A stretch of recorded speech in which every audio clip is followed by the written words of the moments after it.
Good morning. All India radio और राजसभा के analysis में आप सबों का स्वागत है। अगर ऑल इंडिया रेडियो के अंदर न्यूज़ की बात करें तो 2-3 न्यूज़ है डिस्कस करेंगे। और नेक्स्ट बात की गई है देश देशांतर के अंदर इन डेप्थ के अंदर प्रिसाइडिंग ऑफिसर्स के बारे में, उसके बारे में भी बात करेंगे। और नेक्स्ट द बिग पिक्चर के अंदर elimination of violence against women के बारे में बात की गई है, डिस्कस करेंगे।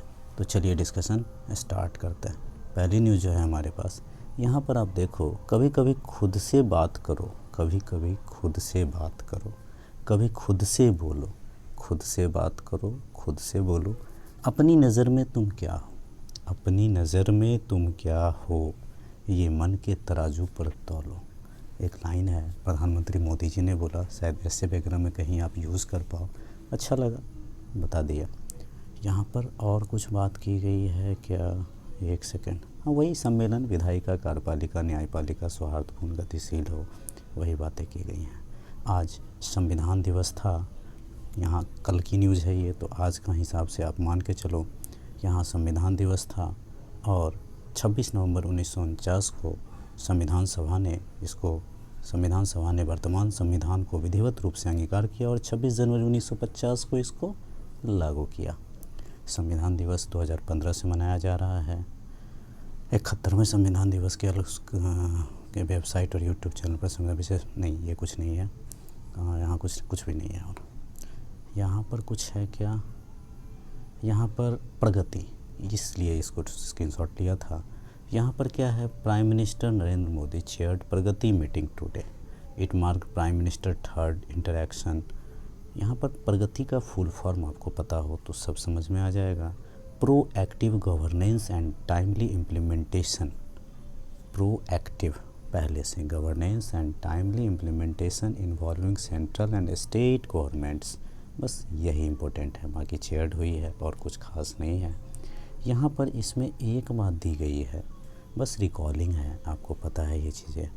2 वर्ष 11 महीना 17 दिन, 2 वर्ष 11 महीना 17 दिन, इतने समय संविधान को बनने में लगा था।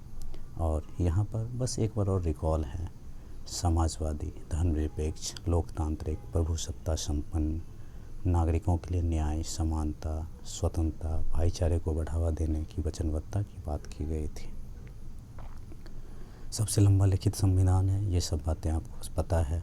चलते हैं आगे। ऑल इंडिया प्रिसाइडिंग ऑफिसर्स के बारे में फर्स्ट कॉन्फ्रेंस 1921 में, आपको ये बातें भी पता है, हुआ था। चलते हैं आगे। यहाँ पर क्या, यहाँ पर थीम जो है इस बार की, यहाँ आप देख सकते हो, central legislative assembly convened by first president central legislative assembly, sir Frederick Whyte द्वारा, फंसा सकता है आपको, तो फर्स्ट फ्रेडरिक व्हाइट के द्वारा हुआ था। यहाँ पर जो है then known as Conference of the Presiding and Deputy Presidents of Provisional Legislative Council 1921 से विट्ठल भाई Patel become the first Indian Speaker Central Legislative Assembly। Vitthal भाई पटेल, ये ज़रूर ध्यान रखना। और यहाँ पर विट्ठल भाई Patel preside over the conference 1921 से 1950 तक कॉन्फ्रेंस हेल्ड इन दिल्ली और शिमला। अभी कहाँ हो रहा है, गुजरात में, ये गलती मत करना। जनवरी 1947 में स्पीकर जेबी मावलंकर, 1947 में आज़ादी के समय, about objectives of the conference के बारे में बात की। और यहाँ पर इनके शब्द आप यूज़ कर सकते हो, such conference will gives us opportunity of pulling resources as also be learning by experiences and by exchange of views they give us an opportunities views। यहाँ पर आप देखो, an opportunity personal contacts for commandership service over country will great way enabling thereby discharge responsibility, more efficient opportunity of personal contacts for comradeships in the service of our country and will go on great way of enabling us thereby to discharge our responsibilities from efficiency से, इस तरह से मावलंकर ने ऐसा कहा था। 1947 conference became an annual event, 47 के बाद ये एक एनुअल इवेंट होता चला गया। और यहाँ पर conference of secretaries legislative bodies in India was started in 1953 में। यहाँ पर जो है सो आप देख सकते हो, ग्वालियर में फर्स्ट मीटिंग हुई। Secretary conference usually held ahead conference presiding officers. इसमें थोड़ी सी और देश देशांतर की बात करूँगा। देखो यहाँ पर क्या है कि संसद में बहस, पार्लियामेंट में होना बहुत ज़रूरी है। सौहार्दपूर्ण माहौल हो, संसदीय प्रक्रिया बनी रहे, और पीठासीन जब आते थे तो सभी लोग खड़े हो जाते थे। वो दौर बीत चुका है। जनता ने भेजा है प्रतिनिधि को, हंगामा करने के लिए नहीं भेजा है। और बात की जाए पीठासीन अधिकारी, प्रिसाइडिंग ऑफिसर्स को रूल बुक दिया जाता है। उनके पास रूल बुक है जिनके सहायता से ये लोगों को रोक सकते हैं। 2-4 लोगों को तो आराम से रोक सकते हैं, लेकिन अगर बहुत ज़्यादा समूह में आए तो थोड़ी दिक्कत हो जाती है। हालांकि इनको भी रोकने के तरीके हैं। संसद में कानून तो पास होगा ही, ये ज़रूरी है, क्योंकि विदाउट लॉ हमारा गवर्नेंस चल नहीं सकता है और ज़रूरत की चीज़ें भी होती है। देखो पार्लियामेंट में पहले क्या होता था, जो कुछ प्रिसाइडिंग ऑफिसर्स की बात सामने जाते थे, कुछ सांसद होते थे, लाइब्रेरी में जाके बैठते थे और पहले से तैयारी करते थे कि मुझे इस सब्जेक्ट पे इस तरह से बोलना है। आजकल ऐसा बहस देखने को तो मिलता ही नहीं है।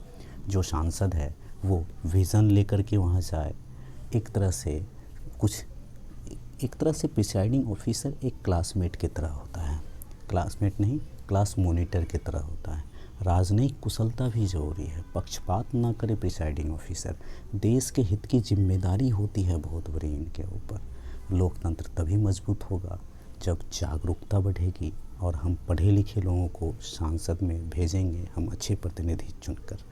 ये सारी बातें इसके अंदर कही जाती हैं। ये वही 80वां पीठासीन अधिकारी के बारे में, वही देश देशांतर के अंदर की बात है, वही सेम चीज़ें हैं। नेक्स्ट चलते हैं नेक्स्ट आर्टिकल पर। नेक्स्ट आर्टिकल की बात करें तो एलिमिनेशन वायलेंस अगेंस्ट वुमेन। देखो इसमें क्या है कि वुमेन्स के अगेंस्ट जो वायलेशन हो रहा है 1983 में क्या हुआ था कि डॉरी को समाप्त करने के लिए लॉ लाया गया। 498A डाला गया। पूरी दुनिया में डॉरी का केस हाईएस्ट है।